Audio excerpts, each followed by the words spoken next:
শেখ হাসিনা এখন কোথায়? সত্যি কি রাতের অন্ধকারে ভারত ছেড়েছেন শেখ হাসিনা? ঠিক দুদিন আগে আওয়ামী লীগের পেজে শেখ হাসিনা একটি বার্তা দেন বাংলাদেশিদের উদ্দেশ্যে। ঠিক দুদিনে কি এমন হলো যার জন্য তাকে ভারত থেকে আরব আমিরশাহিতে পাড়ি দিতে হলো? এরকম অসংখ্য প্রশ্ন নিয়ে বাংলাদেশের মিডিয়া এবং সোশ্যাল মিডিয়া রীতিমতো তোলপাড়। মনে রাখতে হবে, শেখ হাসিনা পর্ব এখন শুধু বাংলাদেশের ইন্টারনাল পলিটিক্সের অংশ নয়, সেই পুরো পর্বে আমেরিকা ভারতের মতো দুই প্রভাবশালী দেশও কিন্তু যুক্ত হয়ে গেছে। কারণটা খুবই অবভিয়াস। কারণ ভারত শেখ হাসিনাকে বাংলাদেশ থেকে চলে আসার পর আশ্রয় দিয়েছে এবং শেখ হাসিনা এই ভারতে বসেই আমেরিকার বিরুদ্ধে একঝাঁক অভিযোগ এনেছেন তার নিজস্ব সোশ্যাল নেটওয়ার্ক পেজে। তিনি বলেছেন সেন্ট মার্টিনস দ্বীপ, এই সেন্ট মার্টিনস দ্বীপ তিনি আমেরিকানদের হাতে তুলে দেননি, তার জন্য ষড়যন্ত্র করে তাকে গদিচ্যুত করা হয়েছে।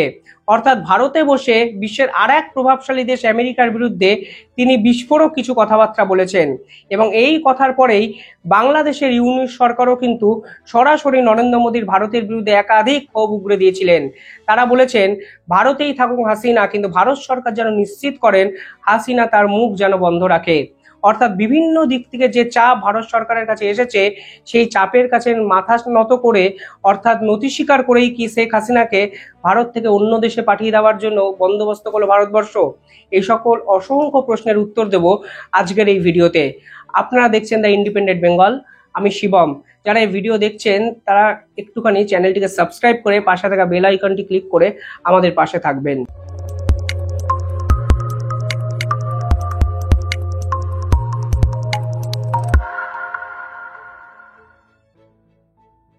যারা এই ভিডিও দেখছেন সকলকেই শুভ ষষ্ঠীর শুভেচ্ছা।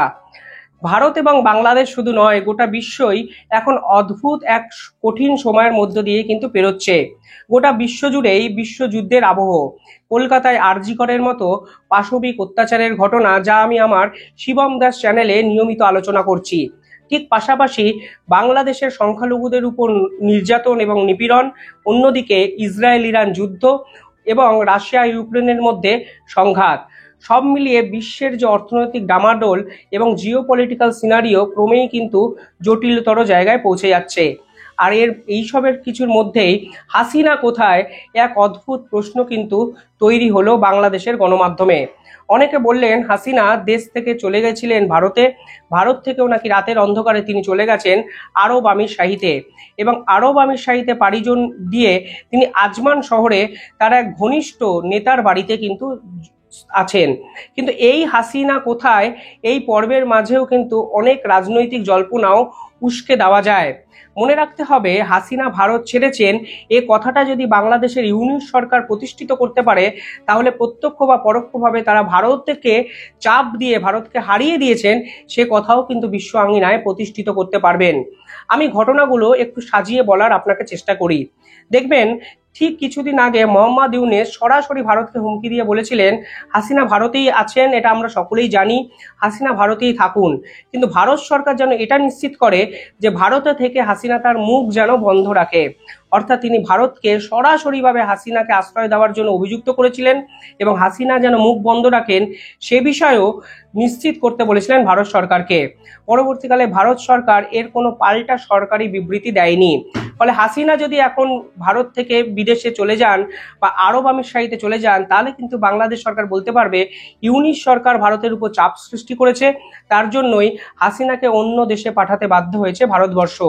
মনে রাখতে হবে, হাসিনা কিন্তু এই ইউনূসের বার্তার পরেও ভারতে ছিলেন এবং ভারতে বসেই আওয়ামী লীগের একাধিক নেতা কর্তাদের সঙ্গে ফোনে কথা বলছেন এবং সেই ফোন রেকর্ড কিন্তু ভাইরালও হচ্ছে।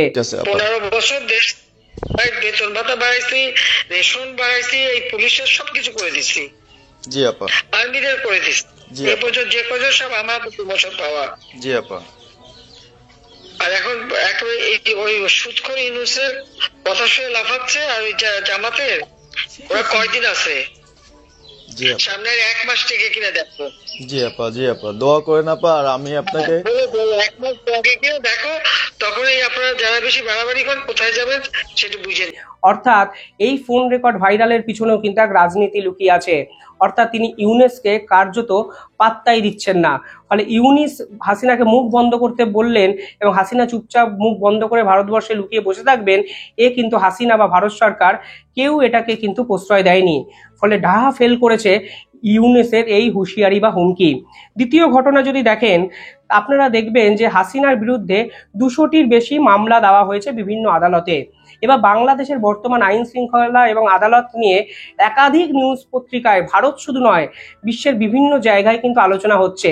বিচার ব্যবস্থার অবস্থা এতটাই বেহাল জায়গায় চলে গেছে যে ম্যাজিস্ট্রেট হিসাবে দেশের প্রাক্তন সেনাবাহিনীর কর্তাদের বসাতে বাধ্য হয়েছে অন্তর্বর্তীকালীন সরকার, এবং আদালত চত্বরে যে যাকে পারছে হামলা করছে, যার ইচ্ছা যাকে হচ্ছে ডিম ছুটছে, এমনকি যারা জামিন অযোগ্য ধারায় অ্যারেস্ট করা হচ্ছে তাদেরও জামিন হয়ে যাচ্ছে, এবং আওয়ামী লীগের কর্তাদের জেল হেফাজতে পুরে দেওয়া হচ্ছে। ফলে যার বিরুদ্ধে মামলা দেওয়া হচ্ছে তিনি নিজেও এক এক সময় বুঝতে পারছেন না কেন তার বিরুদ্ধে মামলা, সাংবাদিকদের উপর নিপীড়ন, সাংবাদিকদের উপর কেস দেওয়া, সব মিলিয়ে আইন শৃঙ্খলা বিচার ব্যবস্থার পরিস্থিতি কিন্তু অত্যন্ত ভয়াবহ।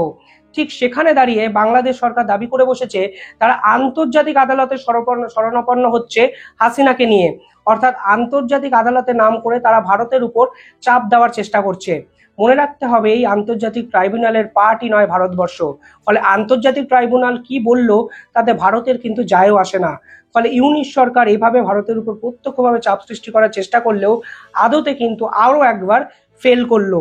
3 নম্বর বিষয়, এই 300-র উপর কেস দেওয়ার পাশাপাশি ভীষণ মাত্রায় প্রত্যাবর্তন চুক্তির কথা ভাসিয়ে দিয়েছে বাংলাদেশ সরকার। অর্থাৎ এই প্রত্যাবর্তন চুক্তি অনুযায়ী, যেটা শেখ হাসিনাই করেছিলেন 2013 সালে, সেখানে বলা হয়েছে ভারত এবং বাংলাদেশের যদি একে অপরের দেশে গিয়ে অপরাধীরা ধরা পড়ে তাহলে নাকি সেই দেশকে ফিরিয়ে দিতে পারে। কিন্তু এই চুক্তিতে আরো বিভিন্ন ক্লজও ছিল, যেখানে ছিল তখনই এক দেশ অন্য দেশের অপরাধীদের ফিরিয়ে দেবে যদি মনে করা হয় এর পিছনে একটা অনেস্টি লুকিয়ে আছে। অর্থাৎ অপরাধীদের কোনো রাজনৈতিক স্বার্থ বা ব্যক্তিগত স্বার্থে সরকার ফিরিয়ে নিতে চাইছে না, এরকম মনে করতে হবে দুই দেশকেই। এই চুক্তির আওতায় এনে হাসিনাকে ফিরিয়ে আনার ব্যবস্থা করেছিল বাংলাদেশ সরকার, যা কিন্তু ভারত সরকার ভীষণ মাত্রায় ভেস্তে দিয়েছে। অর্থাৎ তাদের 3 নম্বর স্ট্র্যাটেজিও কিন্তু ডাহা ফেল করেছে। প্রত্যাবর্তন চুক্তি অনুযায়ী ভারত কিন্তু কোনোভাবেই বাংলাদেশের হাতে শেখ হাসিনাকে তুলে দেয়নি, না হাসিনাকে দেশ ছাড়তে বাধ্য করেছে। ফলে সমস্ত রকম কূটনীতি বা ডিপ্লোম্যাটিক ওয়ে বাংলাদেশ কিন্তু ডাভাবে ভারতের সামনে ফেল করেছে, এবং আর সাকসেসফুল হওয়ার কোনো সম্ভাবনাও আমি অন্তত দেখতে পাচ্ছি না। মনে করা হচ্ছে ঠিক কিছুদিন আগে পররাষ্ট্র উপদেষ্টা বাংলাদেশের এটা হুঁশিয়ারি দিয়েছিল।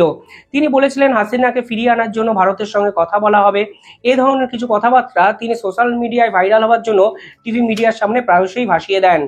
তিনি পদত্যাগ করেছেন এবং পদত্যাগপত্র রাষ্ট্রপতির কাছে আছে, এইটুকু তথ্য কনফার্ম করা হয়েছে। তারপরে বাকিটুকু আমি বলতে পারবো না আসলে এখন। হয়তো কালকে বসে বা আপনারা হয়তো ক্যাবিনেট সচিবালয়ে খোঁজ করলে হয়তো জানতে পারবেন কালকে। আইন মন্ত্রণালয় যদি বলে যে তাকে ফিরিয়ে আনার জন্য চিঠি দেন, আমি দেবো, ফরেন সেক্রেটারি তখন একটা চিঠি পাঠিয়ে দেবেন। এই ভারত বিরোধী আবেগকে কাজে লাগিয়ে তিনি তার মসনদ বাঁচানোর চেষ্টা করে যাচ্ছেন, ঠিক বাকি উপদেষ্টাদের মতোই।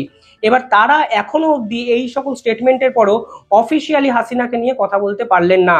মনে রাখতে হবে এই পররাষ্ট্র উপদেষ্টা কিন্তু জাতিসংঘে গিয়ে, নিউ ইয়র্কের ওই মিটিংয়ে গিয়ে আমাদের যে বিদেশ মন্ত্রী জয়শঙ্করের সঙ্গে কথা বলেন। তাহলে তিনি বাংলাদেশি মিডিয়ার সামনে বারংবার বলেন হাসিনাকে ফিরিয়ে আনা হবে, তাহলে জয়শঙ্করের সামনে তিনি হাসিনাকে ফিরিয়ে আনার বিষয়ে একটা কথাও বলতে পারলেন না কেন? সে সময় তিনি ডিপ্লোম্যাটিক ওয়েতে বললেন আমরা দুই দেশের ব্যবসা বাণিজ্য করার কথা ভাবছি, আরো কিভাবে সম্পর্ক মজবুত করার কথা ভাবছি, আর দেশে ফিরেই হাসিনাকে ফিরিয়ে আনার জন্য ভারতের সঙ্গে কথা বলা হবে। বিজেপি সীমান্তে পিঠ দেখাবে না, ভারত যা করবে তা আমরা মেনে নেব না। অর্থাৎ ভারত বিরোধী আবেগকে কাজে লাগিয়ে দেশের মানুষের কাছে যে রাজা সাজে, সে আবার বিদেশে গিয়ে জয়শঙ্করের সামনে বসে ভেজা মিনমিন করা বিড়াল হয়ে যায়। ফলে এই ডুয়েল মেন্টালিটি কিন্তু ভারতবর্ষের পলিটিক্সের অত্যন্ত ক্ষতিকর দিকগুলো আরো একবার বাংলাদেশের সাপেক্ষে উতরে দিচ্ছে। আর ইউনুসকে আমার ভীষণ মাত্রায় মনে হয় তিনি কান দিয়ে দেখেন। অর্থাৎ লোকে যা বলে সেটাকেই তিনি বিশ্বাস করেন। তার আশেপাশে এমন কিছু মানুষকে জোগাড় করেছেন, তারা শুধু ইউনূস সরকারকে ভারত বিরোধী কথাবার্তা বলে যান এবং তার মন জয় করার চেষ্টা করেন। কাজের বেলায় তারা যে লবণাঙ্গা তা তারা তার নিজস্ব কার্যপ্রণালীর মাধ্যমে সারা বিশ্বের কাছে কিন্তু বুঝিয়ে দেয়। অর্থাৎ মিডিয়ার সামনে হাসিনাকে নিয়ে ভারতের সামনে কথা বলবো, মিডিয়ার সামনে বলবো আমি হাসিনার বিরুদ্ধে আন্তর্জাতিক ট্রাইব্যুনালে যাব, মিডিয়াতে বলবো হাসিনার বিরুদ্ধে 200টা কেস দেওয়া হয়েছে, ভারত প্রত্যাবর্তন চুক্তি অনুযায়ী ফিরিয়ে দিতে বাধ্য, অথচ দিনের শেষে বড় একটা অশ্বডিম্ব। অর্থাৎ ক্ষমতা বলতে এই উপদেষ্টাদের অন্তত ডিপ্লোম্যাটিক চুক্তির ক্ষেত্রে কোনো ক্ষমতাই নেই বলে আমার মনে হচ্ছে। 5 নম্বর, নাহিদ যে উপদেষ্টা, প্রধান উপদেষ্টা আর একজন নাহিদ, এই উপদেষ্টা প্যানেলের অন্যতম আরেকজন উপদেষ্টা, যিনি বেশ গরম গরম কথা বলেন, ভারত বিরোধী কথা বলেন। এর আগেও ডম্বুরবাদকে কেন্দ্র করে ভারতের বিরুদ্ধে কথা বলেছেন। তার বিপক্ষে নাহিদকে ভারতে এসে ডম্বুরবাদের পরিস্থিতি দেখার জন্য স্বয়ং ত্রিপুরার মন্ত্রীরা অনুরোধ করেছেন, নাহিদ সেই সাহস দেখাননি। অর্থাৎ ভারতে সাহস দেখাননি, তারা বাংলাদেশেই থাকতে চান এবং বাংলাদেশে থেকে ভারত বিরোধী কথাবার্তা বলে বাংলাদেশের মানুষকে একটু উস্কে দিতে চান, যার ফলে ভারত বিদ্বেষী মনোভাব বাংলাদেশের মানুষরাও কিন্তু নিজেদের মধ্যে আত্মস্থ করে বসবাস করেন। এই নাহিদও কিন্তু হাসিনাকে নিয়ে একাধিক কথাবার্তা বলে ফেলেন ভারত বিরোধী, কিন্তু কাজের কাজ ওই লবডঙ্গা। যখন ত্রিপুরার মন্ত্রী নাহিদকে স্বয়ং এই ভারতে এসে বন্যা দেখে যেতে বলেছিলেন, তখন কিন্তু নাহিদ একটা স্টেটমেন্টও দেননি, উল্টে হাসিনাকে নিয়ে তিনি গরম গরম কথা ভারতের বিপক্ষে বলে বেড়াচ্ছেন। কিন্তু কাজের কাজ, মানে যে কাজটা সরকারের করা উচিত ছিল, অর্থাৎ সরকারিভাবে ক্ষমতা থাকলে ভারতের সঙ্গে হাসিনার সঙ্গে কথা বলুক, হাসিনাকে নিয়ে ফিরিয়ে দিতে বলুক, হাসিনাকে চাপ দিয়ে তার নিজের দেশে নিয়ে যাক, সেই ক্ষমতা কিন্তু বাংলাদেশ সরকারের নেই, তা কিন্তু গোটা বিশ্ব আজকে বুঝে গেছে। অর্থাৎ 1, 2, 3, 4, 5টা কারণ আমি আপনাদের বললাম, যে 5টা কারণ ইউনূস সরকারের কিন্তু ডাহা ফেল করেছে। আর এর পরিবর্তিত কারণ হিসাবেই তারা বারবার ভাসিয়ে দেওয়ার চেষ্টা করছে, রাতের অন্ধকারে ভারত ছেড়েছেন শেখ হাসিনা, তিনি আরব আমিরশাহিতে চলে গেছেন এবং বাংলাদেশ গণমাধ্যমের এখন যা পরিস্থিতি, তারা ভারত বিরোধী কিছু কথাবার্তা বললেই হিউজ নাম্বার অফ ভিউজ পান। সাধারণ মানুষের ভারত বিরোধী আবেগকে তারাও কাজে লাগানোর চেষ্টা করছেন এবং তাদের যা সরকারের অবস্থা, এখন হাসিনা বিরোধী কথা না বললে তাদের টিকে থাকাটাও বড় কঠিন হয়ে যাবে।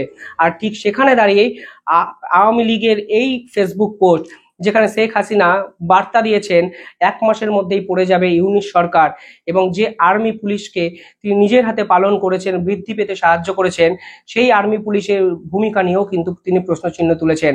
পাশাপাশি মনে করিয়ে দিয়েছেন 1 মাঘে শীত যায় না, সকলের লিস্ট কিন্তু আওয়ামী লীগও করতে শুরু করে দিয়েছে। অর্থাৎ পাল্টা দেওয়ার চালই কিন্তু চাললেন শেখ হাসিনা।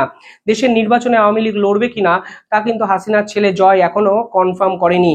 তিনি আজকে সকালে এই বাংলাদেশের যাবতীয় জল্পনা কল্পনা ষড়যন্ত্রকে নস্যাৎ করে বলেছে এখনো ভারতেই আছে তার মা শেখ হাসিনা, এবং ভারত এখনো হাসিনাকে কোনোভাবে দেশ ছাড়ার জন্য চাপ দেয়নি। অর্থাৎ বাংলাদেশ সরকার হাসিনার পাসপোর্টকে বাতিল করেছিল, 45 দিনের বেশি এই পাসপোর্টে ভারতে থাকা যায় না, এই একটা রুলও কিন্তু বাংলাদেশের বিভিন্ন মিডিয়া উস্কে দিয়েছিল। অনেকে হাসিনার কূটনীতিবিদদের জন্য যে পাসপোর্ট ধার্য করা হয় সেটাকেও ক্যান্সেল করেছিল। ফলে সরকার বিভিন্নভাবে চেষ্টা করেও শেখ হাসিনাকে কিন্তু নিজের জায়গা থেকে টলাতে পারেনি। না মোহাম্মদ ইউনূস পেরেছেন হাসিনার মুখ বন্ধ করতে, না ভারত সরকার চাপ দিয়ে হাসিনার মুখ বন্ধ করতে পেরেছে। সব মিলিয়ে ভারত এবং হাসিনা যে উচ্চ গতিতে পৌঁছে গেছে, সেই উচ্চ গতির ধাবমান স্পিডের ধারে কাছে ইউনূস সরকার নেই। অর্থাৎ ইউনূস সরকার বাংলাদেশের মিডিয়ার সামনে যে কথাবার্তাগুলো বলছেন, তা শুনে কিছু ভারত বিরোধী মানুষ হয়তো আনন্দে নাচতে পারেন। আসল ব্যাটিং পিচে তারা যে ডাহা ফেল, তাদের পারফরমেন্সে বাংলাদেশ ক্রিকেট টিমের চেয়েও খারাপ, তা কিন্তু বলাই চলে। অর্থাৎ শেখ হাসিনা ভারতেই আছেন, মোদী এখনো হাসিনাকে দেশ ছাড়তে বলেননি, না জয়শঙ্করের সামনে বাংলাদেশ বলতে পেরেছে তার হাসিনাকে ফেরত চায়। অর্থাৎ মিডিয়ায় নয়, ক্ষমতা থাকলে সরকারিভাবে হাসিনাকে চেয়ে দেখান, তাহলে বিশ্ব মানচিত্রে আপনাদের অবস্থান বোঝা যাবে। তাই দয়া করে মানুষকে উস্কাবেন না, দুই দেশের মানুষের মধ্যে সম্প্রীতি বজায় থাকুক, দুর্গাপুজো ভালো কাটুক সকলের। কমেন্টে জানাবেন আপনারা কিভাবে দেখেন পুরো বিষয়টা। ধন্যবাদ।